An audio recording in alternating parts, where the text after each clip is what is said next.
शुक्लांबरधरं विष्णुं शशिवर्णं चतुर्भुजं प्रसन्नवदनं ध्यायेत् सर्वविघ्नोपशान्तये ज्ञानतिमिरान्धस्य ज्ञानाञ्जनशलाकया चक्षुरुन्मीलितं येन तस्मै श्रीगुरवे नमः। गुरुर्ब्रह्मा गुरुर्विष्णुर्देवो महेश्वरः गुरुः साक्षात् परं ब्रह्म तस्मै श्रीगुरवे नमः। अभी क्या है? प्राच्यादि व्यवहार हेतु दिक्। सो दिक् का मतलब क्या है? दिशा या डायरेक्शन, राइट? सच प्राच्यादि व्यवहार हेतु, यहाँ प्राची, प्रतीची, अवाची, उदीची, सो एकदम ये होते हैं दिक् का नाम, दिशाओं का नाम संस्कृत में। प्राची ईस्ट, प्रतीची वेस्ट, उदीची नॉर्थ एंड अवाची साउथ। प्राची, प्रतीची, उदीची, अवाची।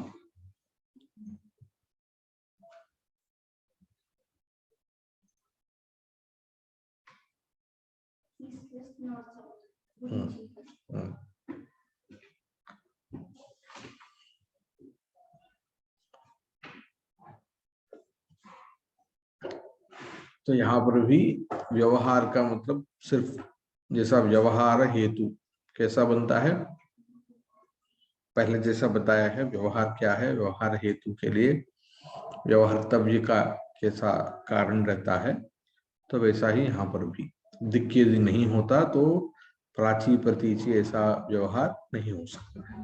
ठीक है। साच एका, वो भी काल जैसा है, वो एक ही है। आकाश और काल जैसा एक है। और मतलब concept of direction is one, direction is one. अगर उसको हमने बनाया 4 या 8 या 10, कितने हैं मैक्सिमम? 10। तो मगर कॉन्सेप्चुअली वो सभी एक ही है। So there is only one direction. Direction as a concept is one, but we have made it according to our convenience. For our convenience, we divided them into 10. Vibhi, dik is prevalent, direction is prevalent everywhere. You cannot tell, that any object that which is not in or not related to direction. If some object is there, there are 10 directions to it. Simple. Nitya. Again, Nitya, it cannot be created, not restricted.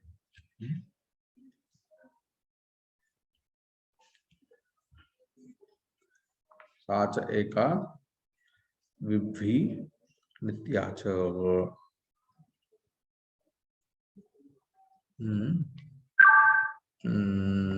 That's it. अनंतरम ज्ञानाधिकरणम आत्मा, आत्मा भी आए। अभी तक आपको शायद पता है ये सभी जो द्रव्य अभी तक जो देखे हैं, mostly these all are things which we can actually relate to in our day-to-day lives. But hereafter there are some things which we cannot, we normally, मतलब हम सुनते हैं या उसके विषय में बात करते हैं, मगर we particularly don't know what it actually is. Like mind, what is mind? You every time say that you utter this word mind, but you are very vague about it. You don't know what really mind is. वैसे ही आत्मा, आत्मा का मतलब क्या है normally? Soul, soul का मतलब क्या है?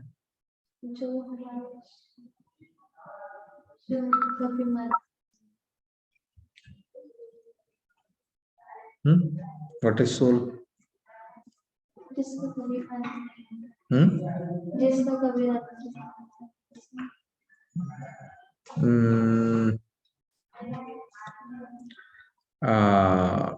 So soul is not actually Atma. Soul is an Abrahamic concept. Like hell and heaven, soul is an Abrahamic concept. Abrahamic का मतलब? Abrahamic. That means it is a concept of Christianity and Islam, not of Sanatana Dharma. तो हमारे पास जो आत्मा का concept है, it can not be translated nor it can not be represented with the word called soul. So Atma is Atma. It is better to understand in such way. Okay. बस आत्मा का कोई मतलब आप थोड़ा उसका representative, there is no another word. It is better to understand as it is. Because if you Google soul, you get different types of meanings based on the bibliographical things. मतलब bibliographical का मतलब Bible के आधारित पर मिलेगा. Bible is not something related to Sanatana Dharma.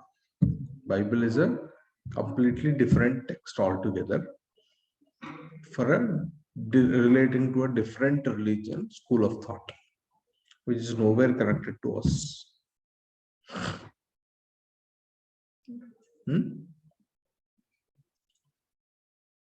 So यहाँ पर आत्मा क्या है? तो आत्मा का लक्षण देखिए क्या है. ज्ञानाधिकरणम आत्मा. ज्ञान अधिकरणम आत्मा. अधिकरणम you heard the word अधिकरणम. आधे. So अधिकरणम, have you seen the तर्क प्रवेश वाला देखा है क्या प्लेलिस्ट? नहीं, भूल गए उसी दिन. तो अधिकरणम इज दी आश्रय जिसको बोलते हैं, उसको अधिकरण कहते हैं. द बेस और locus, what you call it in English. For what? For gyan. Not only gyanam but to 8 विशेष गुणास. we came across something called as vishesha gunas, right, previously. Rupam gandho rasa sparshah. While akasha shabda gunakam akasham, shabdaha ekaha eva vishesha gunaha. There we came to know buddhyadi bhavanantascha shabdo vaisheshika gunaha. Rupam gandho rasa sparsha sneha samsiddhiko dravaha बुद्धियादि भावनांताश्च शब्दों वैशेषिका गुणाः. आपने लिखा भी हो, मगर कहाँ लिखा पता नहीं. तो उसमें से आत्मा में रहने वाले क्या है विशेष गुण? बुद्धियादि भावनांत. बुद्धि का मतलब है ज्ञान. बुद्धि, सुख, दुख, इच्छा, द्वेष, प्रयत्न, धर्म, अधर्म, संस्कार.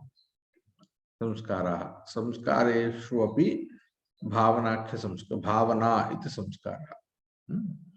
बुद्धि ज्ञानम हो गया. सुखम दुखम जानते हैं. इच्छा द्वेषः जानते हैं. प्रयत्न का भी थोड़ा निरूपण किया उस दिन. जो काम करने से पहले जो होता है उसका बोलते हैं प्रयत्न. धर्म अधर्म, पाप और पुण्य. और संस्कार. संस्कार का मतलब क्या है? संस्कार वो होता है जो अनुभव और स्मृति के बीच में. स्मृति का मतलब क्या है? स्मृति का मतलब है रिमेम्बरेंस. ठीक है. आप किस चीज का रिमेम्बर कर सकते हैं? What is it that you can remember? That thing that happened in the past. That happened. That means that the things or any particular situation that happened or that was experienced by you in the past. Not happened. Moreover, many things will happen, but you need to know them. You need to experience them. अभी आपके घर में बहुत सारे चीजें होती हैं मगर आपको पता नहीं चलता है. So you cannot remember all those. You need to experience them. You can only remember what is happening here now at this point of time. So you need to, in order to remember anything, you need to experience it first. Okay. And moreover, you don't remember what happened in your some of the things in your childhood. थोड़े वो चीज आप remember करते हैं. Then the time of the experience is somewhere when you are 5 or 6 years old, and now you are able to remember them. How is it possible? whatever you have experienced, the experience has gone.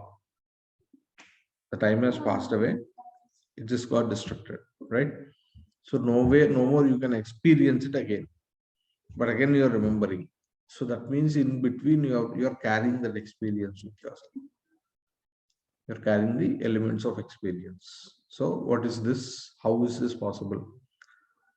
Can you? So there are 2 to 3 things here, that you do not remember all the 100% whatever you have experienced. You only can recollect some of the parts. Examination is a very good example.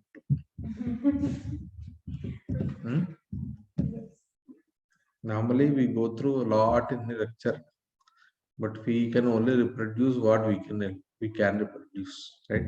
Now itself we have experienced. Haven't we experienced? She will say, I was not there in that day. उस दिन मैं घर में, I was not in the class. No, but I did experience.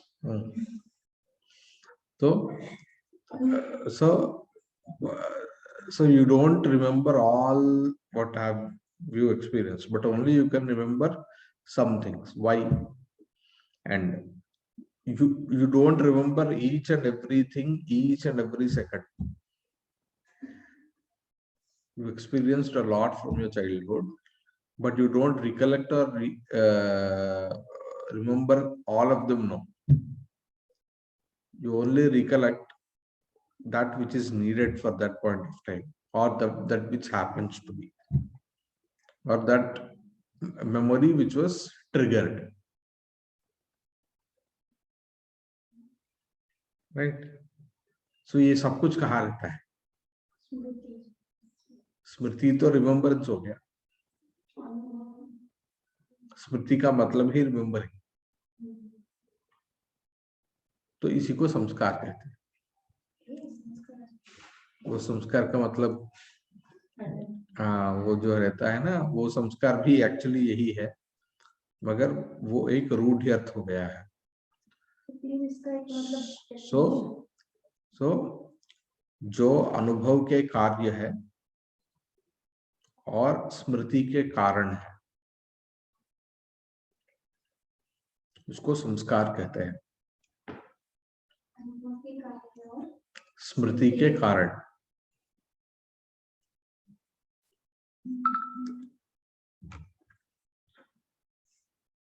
So it will have some of the elements of anubhava, and whatever is there in the samskara, only that part you will remember, not 100% of your anubhava. Okay, whatever is there in the textbook or whatever the notes that you are taking will not reflect in your answer sheet, right? Textbook में बहुत सारा रहता है, but you can only remember some points.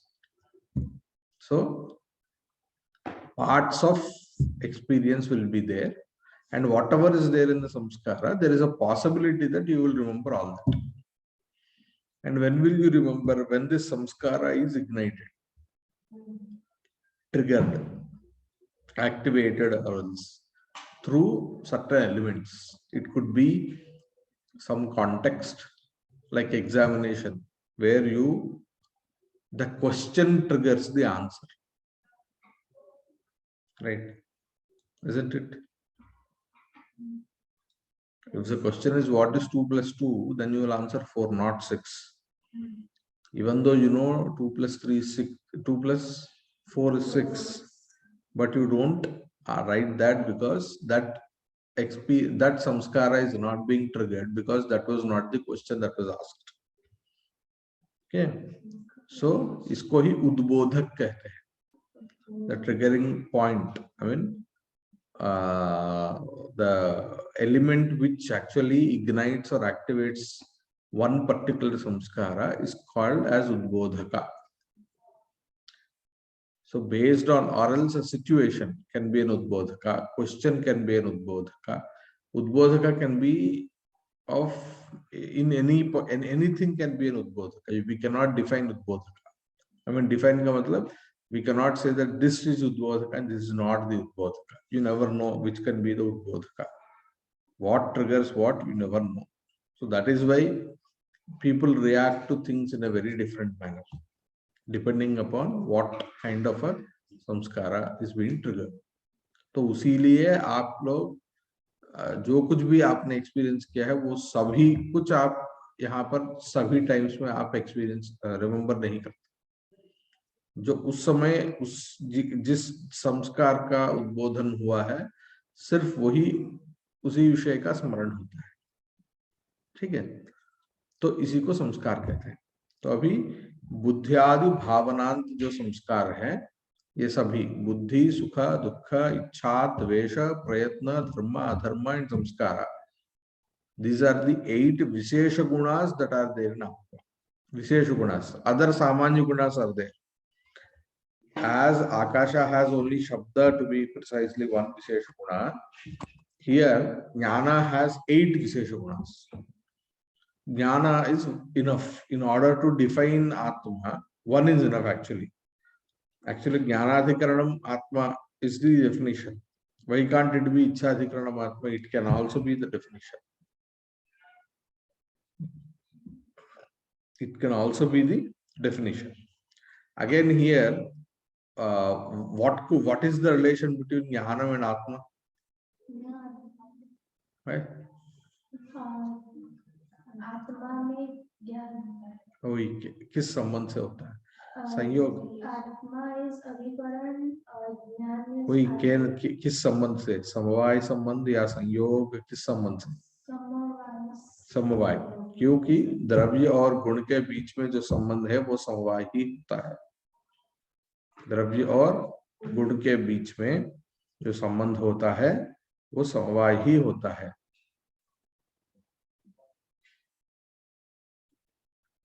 आपके दुपट्टा को आप फिर से उदाहरण रूप में ले सकते हैं। ठीक है, तो दिस आत्मा इज 2 टाइप्स, सह द्विविधा, जीवात्मा परमात्मा चेति, जीवात्मा एंड परमात्मा। परमात्मा का मतलब कौन है? ईश्वर है। तत्रेश्वर सर्वज्ञ परमात्मा एक एव, परमात्मा एक ही है। हमारे यहाँ होता है ना परमात्मा एक टी स्टॉप, सिर्फ एक ही परमात्मा है। वो चाय का दुकान वालों को भी यहाँ पर पता है कि नहीं? यहाँ बहुत सारे परमात्मा एक बोलकर बहुत सारे दुकानों का नाम है। तो ईश्वर परमात्मा एक एव, ये एक सिद्धांत है। आप पूछ सकते हैं इतने सारे देवता हैं, आप सभी 33 कोटि देवता ऐसा बोलते हैं नॉर्मली। 33 कोटि का मतलब 33 crores।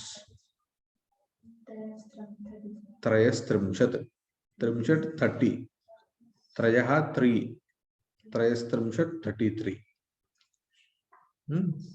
31 32 33, so 33 crore, 33 कोटि देवताः। मगर यहाँ तो बता रहे हैं तो एक ही सर्वज्ञ एक ही है।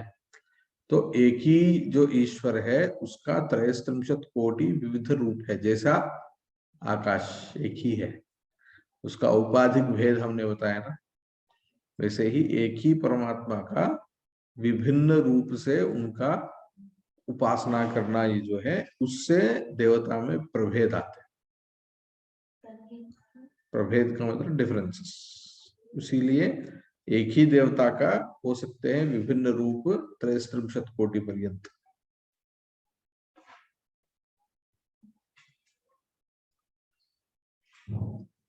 ये ईश्वरात्मा के विषय में हुआ, परमात्मा के विषय में हुआ। सह ईश्वरः सर्वज्ञः, वो सब कुछ जानता है। सर्वज्ञः। परम आत्मा मतलब सबसे उन्नत का मतलब है सबसे श्रेष्ठ का मतलब सबका क्या बोलते हैं, he is the control kind of a thing, ऐसा बता सकते हैं। ईश्वर का मतलब ही वो है, मतलब who has authority over the others.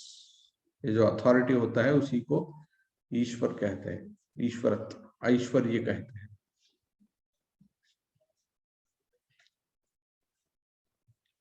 जीवात्मा तो प्रतिशरीरम भिन्नः विभुर्नित्यश्च। प्रतिशरीरम भिन्नः कहा जीवात्मा। जीवात्मा कौन है? ऐसा है, प्रत्येक शरीर भेद से जीवात्मा। ये नैयायिक सिद्धांत है। So this is a fundamental thing of the Naiyayikas, that there are many Jivatmas and Jivatma is different from the Paramatma, because Vedanta contradicts this particular this thing, that Advaita Vedanta.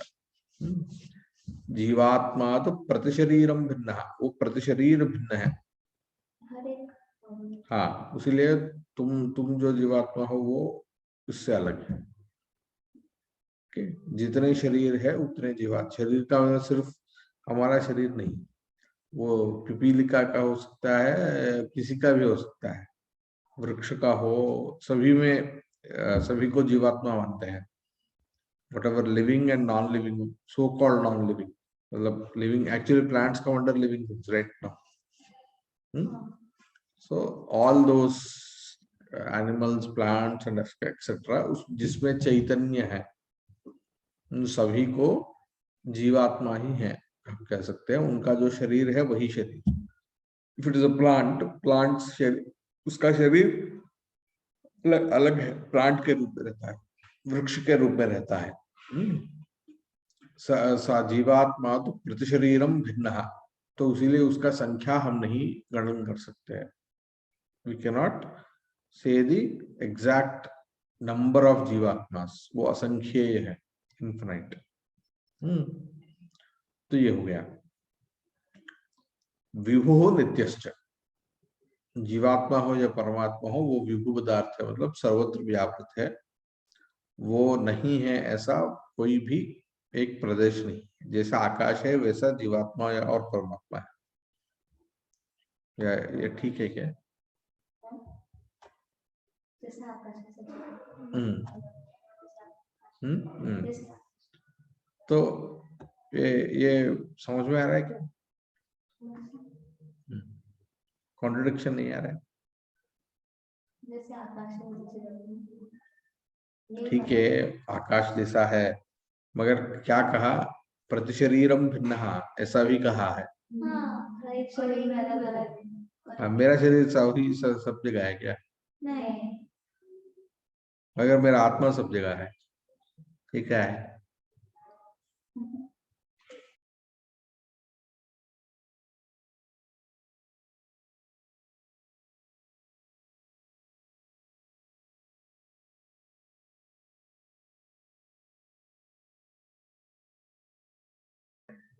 फिर से कहो।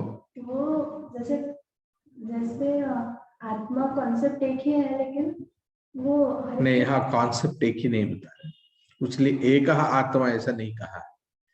वहां पे हाँ, तुम्हारा आत्मा लगे, मेरा आत्मा लगे, ये नहीं कह रहा हूं कि मेरा शरीर से मेरा आत्मा लगे। शरीर सिर्फ क्या किसके लिए है? काउंटिंग के लिए उपयुक्त है। तुम्हारा आत्मा अलग है, मेरा आत्मा अलग है। क्यों? तुम्हारा शरीर अलग है, मेरा शरीर जैसा अलग है।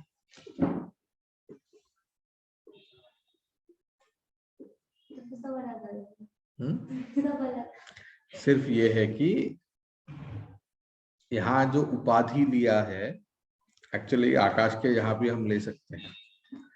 मेरा शरीर में जो आकाश है वो आपका शरीर में आकाश से भिन्न है। अभी तक उपाधि हमने जो लिए हैं वो हमने स्टैटिक उपाधि लिए, जैसे रूम वगैरह, ये सब कुछ जो है वो मूवेबल भी हो सकते हैं ना, काइनेटिक भी हो सकते हैं ना उपाधि। जैसे मेरा शरीर में जो आकाश है, आकाश सब जगह है, मगर जब जहां जहां मैं हूं, मेरे अंदर जो आकाश है वो अलग है ना। मगर बस यहाँ पर ये एक सिर्फ प्रभेद है आत्मा अलग है, उपाधि भी स्टैटिक नहीं है, वो भी किनेटिक है। बस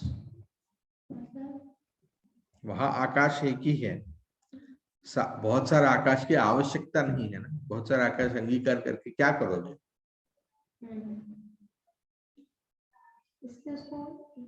वो एक ही अलग काफी है। बहुत सारा आकाश को अंगीकार करने का कोई आवश्यकता नहीं। क्यों? आकाश जो है वो जड़ पदार्थ है, वो चैतन्य नहीं है। उसका क्या है काम? शब्द को लेकर बैठना बस। शब्द गुणकम आकाश हो, बस शब्द का एक सहारा जैसा है वो। मगर ऐसा यहाँ पर नहीं है ना। आत्मा का बहुत सारा other, there are other duties और अदर, उसका बहुत सारा उपयोगिता है। ज्ञान, सुख, दुख, बहुत सारे वो बैठ के रहता है ना। तो एक ही रहता है तो मेरा पाप और पुण्य तुम पा सकता है, तुम्हारा पाप पुण्य मुझे आ सकता है। यह अलग सा रहना चाहिए। अभी मैं एक ही पढ़ा रहा हूँ, 3 लोग आप सुन रहे हो, एक एक को एक एक लग रहा है। किसी को नींद आ रहा है, किसी को भी क्या बोल रहा है ये, कुछ भी बोल लेता है। हर एक दिन आता है कुछ नया सा कुछ लेकर आ जाता है। किसी को इंटरेस्टिंग लग सकता है, किसी को नींद आ रहा है, किसी को भूख आ रहा है। Isn't it? Your experiences are different at the same time. You react to the same content in different ways. So you guys are unique. Each and everyone is unique here. तो उसका यूनिकनेस कैसा है? आपके पाप पुण्य, ज्ञान, आपकी शक्ति, धारण शक्ति, ग्रहण शक्ति, बहुत सारी चीजें होते हैं जो सभी आत्मा में ही है। तो इसलिए आत्मा एक नहीं हो सकता है। So there is a need for many आत्मास। आइडेंटिफाई कैसा करना है? आइडेंटिफाई और उपभोग। मैंने जैसे कहा, what is the purpose of this शरीरम? व्हाइल वी सेड, अस्मदादि शरीर है, वायवीय शरीर है, जलीय शरीर है, तेजस शरीर है, जो वरुण लोक में, आदित्य लोक में प्रसिद्ध है। ऐसा क्यों लिया है? Why? Because what are we at the end doing in this life? What are we here for? Experience happiness and sorrow. बस 2 ही चीजें हम जो करते हैं, है कि नहीं? सो उसके लिए क्या चाहिए हमको? प्योर गोल्ड से आप कुछ ऑर्नामेंट नहीं बना सकते हैं। उसके लिए आपको क्या मिक्स करना पड़ेगा? उसमें कॉपर वगैरह उसमें मिक्स करके उसको डाइल्यूट करना पड़ेगा। जैसा यहाँ पर डाइल्यूशन नहीं, और उसका कुछ और सहारा चाहिए। वैसा ही आत्मा में जो पाप पुण्य है या ज्ञान है, इसको अनुभव करने के लिए हमको एक शरीर का साधन है। शरीर वो साधन है।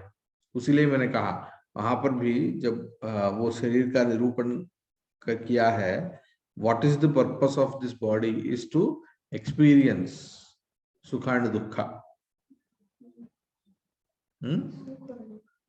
हाँ, तो उसी लिए हमको ये शरीर यहाँ पर एक सहारा है आइडेंटिफाई करने के लिए आत्मा को, और वैसे ही सुख और दुख का उपभोग करने के लिए भी हमको ये एक साधन है। तो उसी लिए शरीर का यहाँ पर एक आवश्यकता है, और आत्मा अनेक होने का भी एक और आवश्यकता क्या है कि हर एक का अनुभव अलग अलग है, हर एक का प्रारब्ध अलग है, आप लोगों का पर्पस अलग होता है, जीवन की जो गति है वो अलग होती है। So the way you understand, the way you live, the experiences, whatever, everything is unique to one another. It is not the same. तो इसको हम जस्टिफाई कैसे करते हैं? बहुत सारे जीव हैं, तो हर एक जीव का एक जीवात्मा है, तो एक सेट है। जैसे कि जब आप यहाँ आए, कुछ एक सेट ऑफ थिंग्स आप लेकर आते हैं, आपको जो उपयोग, मतलब whatever you need, you come with some luggage, right? वैसे ही here you are having a set. आपकी आत्मा एक है, उसके लिए एक मनस है, मतलब माइंड है, that is unique, okay? And then you have your set of buddhi and buddhi to samskara. This is you will carry forward all 3 or all the other janma also. In between one body will come go, another body will come go. So body जो है वो identify करने के लिए और सुख और दुख का उपभोग करने के लिए बीच बीच में आता है. Body will change like dress, you change your dress every day, but you are the same from your birth to death. At the same time ये जो मोक्ष तक जो है, जब तक मोक्ष आता है और संसार अनादि है, कब से शुरू हुआ है ये जर्नी हमको पता नहीं.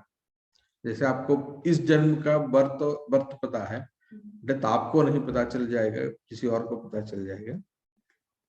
हाँ, यहाँ पर क्या है कि संसार अनादि है, कब से ये जर्नी पता है नहीं, बीच बीच में एक शरीर आता है जाता है. वो उसमें डालते रहते हैं. हाँ, तो बस ये जो आत्मा है वो तब से वैसा ही है, वो सभी जगह फैला हुआ है बस. तो what is changing, what is getting subtracted, your knowledge, your संस्कार, your पाप और पुण्य का जो है, बस वो बैलेंस शीट इधर उधर होता है. So this is what is the philosophy. तो इसीलिए ये चीज जो है, this is very abstract actually. इसको प्रिसाइजली बताना दर्शनों का महत्व है. दर्शन का मूल मतलब मेन पॉइंट, मेन जो चीज रहता है इसमें, क्लासिक एक्सप्लेनेशन जो होते हैं इन विषयों के ऊपर जो होते हैं, वो बहुत ही महत्वपूर्ण है. किसी और जगह इसका एक्सप्लेनेशन ऐसा नहीं करते हैं, किसी और जगह इसको बहुत ही मिस्टिक बना लेते हैं.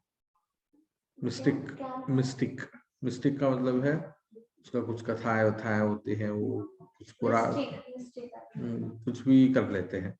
मगर यहाँ उसको भी जैसा पृथ्वी का निरूपण किया है वैसा ही आत्मा का भी निरूपण कर रहे हैं. जैसा वहां पर 2+2 4 है, यहाँ पर 2+4 6 जैसा ही बताते हैं. यहाँ कुछ और, यहाँ इसमें मसाला तड़का डाल के कुछ बताते नहीं. राइट. सो ये है. तो प्रतिशरीरम भिन्न विभु सर्वत्र है, वो सभी जगह है. एंड नित्यश्च, it is again eternal, nor it can be created nor destroyed. तो ये हो गया आत्मा का निरूपण. उसके बाद क्या है, अंतिम द्रव्य है मनस, माइंड. सुख दुखादि उपलब्धि साधनम इंद्रियम मनः. तो अभी सुख दुख उपलब्धि, एक्सपीरियंस ऑफ सुख एंड दुख, इसी के विषय में बात किया ना. उसके लिए आत्मा चाहिए, शरीर चाहिए. इन दोनों के अलावा कुछ और क्या चाहिए, मनस चाहिए. मन चाहिए. मन के बिना, मतलब ये सब कुछ एक सामग्री, कारण सामग्री है. बाकी कारण सामग्री, बाकी का मतलब जो हम देख सकते हैं वो सामग्री क्या है, आपकी शरीर. और जो हम देख नहीं पा सकते हैं वो सामग्री क्या है, आत्मा है और मनस है.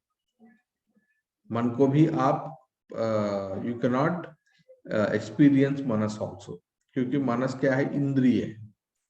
ऐसे बाकी इंद्रिय जो हैं वो भी आप एक्सपीरियंस कर नहीं पाते हैं, सिर्फ उसका कार्य जो है हमको पता चलता है.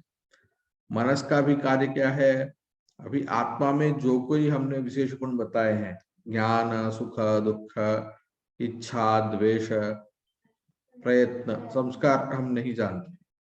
यहाँ तक जो है इन सभी को हम एक्सपीरियंस करते कि नहीं. कुछ खाने के लिए मतलब होता है, कोई इच्छा है, बहुत सारे विषय के ऊपर द्वेष है, वो पसंद नहीं, ये पसंद नहीं, वो लड़का अच्छा नहीं है, ये लड़का अच्छा है, होता है. सो दिस इज, ये सभी जो हम एक्सपीरियंस कर सकते हैं, सुख और दुख को एक्सपीरियंस कर सकते हैं. और तो ये सभी एक्सपीरियंस करने के लिए एक और चाहिए हमको, मनस. ये इसका अच्छा उदाहरण है अगेन क्लासरूम. क्लासरूम में मेरा जैसा बंदा जो है वो कुछ भी बक लेता है, मगर आप लोग कुछ सुनते हो, कुछ नहीं सुनते हो. आप लोग यहीं पर है, आपका आत्मा तो सर्वत्र है, आपका शरीर यहीं पर है, आपका इंद्रिय यहीं पर है, मगर हाँ, इसी को कहते हैं क्या, क्या है उसको क्या कहते हैं, बॉडी प्रेजेंट माइंड एब्सेंट कहते हैं ना, हाँ वही, body present mind absent, right? Your body is present, your आत्मा is present. You can not say any time that your आत्मा is not present, because your आत्मा इज विभू, it is there everywhere. The thing is that your mind is not present, so that is why you are not experiencing whatever that is being said here. इसी को ही उपनिषदों में कहा अन्यत्र मनाभूवम नाश्रौषमिति. मेरा मन कहीं और था, आप कुछ उपदेश दे रहे थे, मैंने सुनाया, मैं सुना नहीं.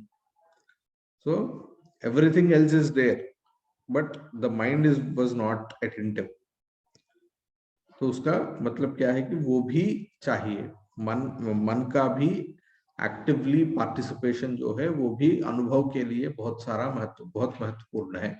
ये बताने के लिए ये एक लॉजिक हम दिखाते हैं, एक्सपीरियंशियल लॉजिक.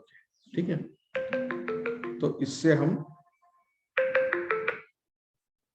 ठीक है, मनस जो है इसका निरूपण करते हैं. तच्च, ये जो मनस जो है प्रत्यात्म नियतत्वात्, प्रति आत्म नियतत्व, न प्रति आत्मा मतलब हर एक आत्मा का नियत रूप से एक मन है. जितने आत्माएं हैं उतने मन है.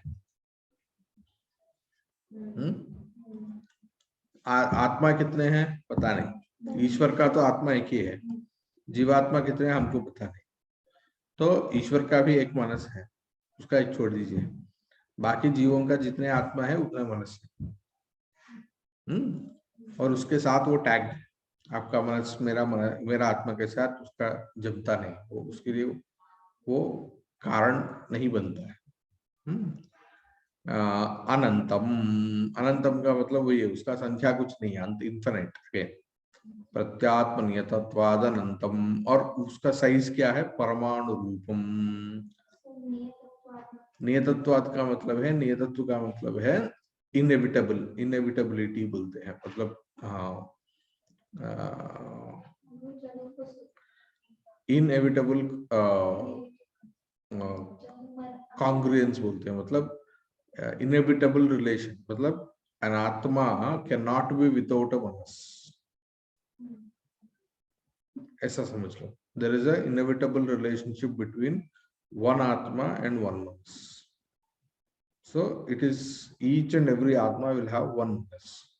Without manas, an atma cannot be there. Without an atma, manas cannot be there. ऐसा उन दोनों के बीच में एक संबंध रहता है. अनंतम परमाणु रूप, और मनस क्या है? वो परमाणु रूप है, मतलब उसका साइज परमाणु रूप है. उसको नहीं जान सकते हैं. ये भी एक नया एक सिद्धांत ही है, क्योंकि वेदांत में मनस का साइज बदलता है वहां पे. नित्यंच, जैसा परमाणु रूप बताया वैसा नित्य हो गया है. परमाणु भी नित्य है ना, परमाणु भी नित्य है, तो मनस भी नित्य है. तो अभी कितने द्रव्य परमाणु रूप है?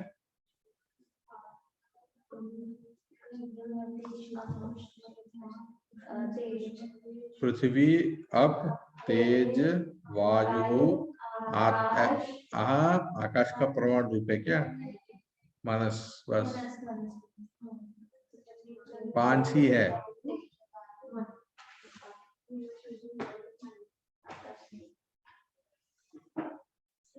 हाँ, और विभू कितने द्रव्य है? परमाणु रूप द्रव्य हो गए 5, विभू रूप द्रव्य कितने हो गए? आकाश, काल, दिक, आत्मा. बस 4 हो गए. 4 विभू द्रव्य हो गए. जो विभू द्रव्य नहीं है वो कैसे द्रव्य होते हैं? मूर्त द्रव्य होते हैं. मूर्त द्रव्य पृथ्वी, अप, तेजो, वायु, मनांसी. मतलब ये 5 नित्य और मूर्त है? नहीं, नित्य नित्य भी है उसमें, नित्य भी है, परमाणु रूप बताया मैंने उसके लिए. नित्य और नित्य भी है अनित्य भी है ऐसा नहीं कह सकते, क्यों? उस ग्रुप में मनस है। पृथ्वी, आप तेजो वायु मनस जो जब लेते हो, वो पांच में परमाणु रूप है। वो पांच जो है वो मूर्त होते हैं, मगर नित्य और अनित्य नहीं होते। क्यों? मनस अनित्य कभी भी नहीं है ना। तो एक और लिस्ट बनाना पड़ेगा। पृथ्वी, अप, तेजो और वायु, सिर्फ यही ये चार जो है नित्य और अनित्य होते हैं।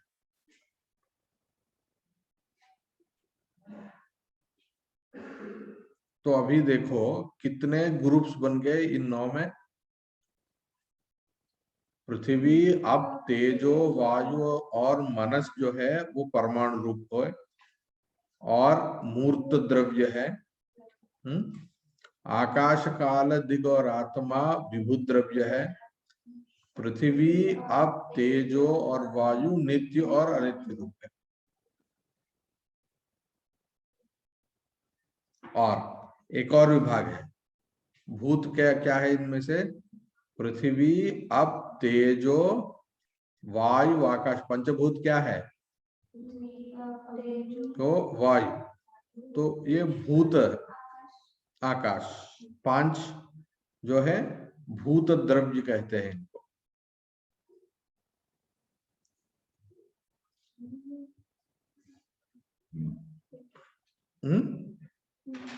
अभी जैसा विभुत्व का एक लक्षण बताया, वो कहाँ लिखा आपने पता नहीं, वो आपका ही दायित्व है कि आप लोग समझे। रिमेम्बर, विभुत्व का एक लक्षण बताया, मूर्तत्व का एक लक्षण बताया, चिन्ह परिमाणवत्वम वा विभुत्वम क्या है? सर्वमूर्त द्रव्य संयोगित्वम, ऐसा बताया था। सर्वमूर्त द्रव्य संयोगित्वम।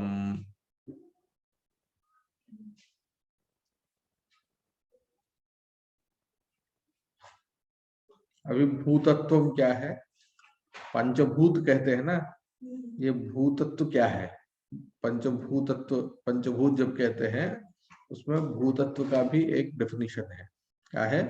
बहिरिंद्रिय ग्राह्य, बहिरिंद्रिय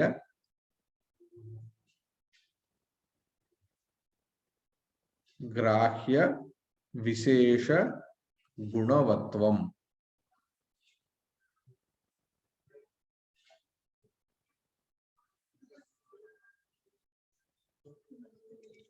इंद्रिय दो तरह के होते हैं, बहिरिंद्रिय और अंतर इंद्रिय। इंद्रिय कितने हैं? 6 इंद्रिय है। 6 इंद्रिय है, सेंसरी ऑर्गन्स। मनस को छोड़ के जो कोई भी इंद्रिय है उसको बाह्य इंद्रिय कहते हैं। उन इंद्रियों से जो विशेष गुण होते हैं, क्या क्या है वो विशेष गुण? रूप, रस, गंध, स्पर्श और शब्द। ओके, ये 5 विशेष गुण जिनमें हैं वो होते हैं भूत। इसलिए बहिरिंद्रिय ग्राह्याः ये विशेष गुणाः। बहिरिंद्रियों से जो पता चलने वाले जो विशेष गुण हैं, वो विशेष गुण जिनमें है वो भूत है।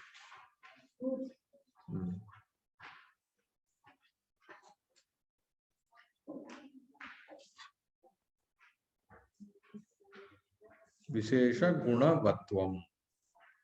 ओके,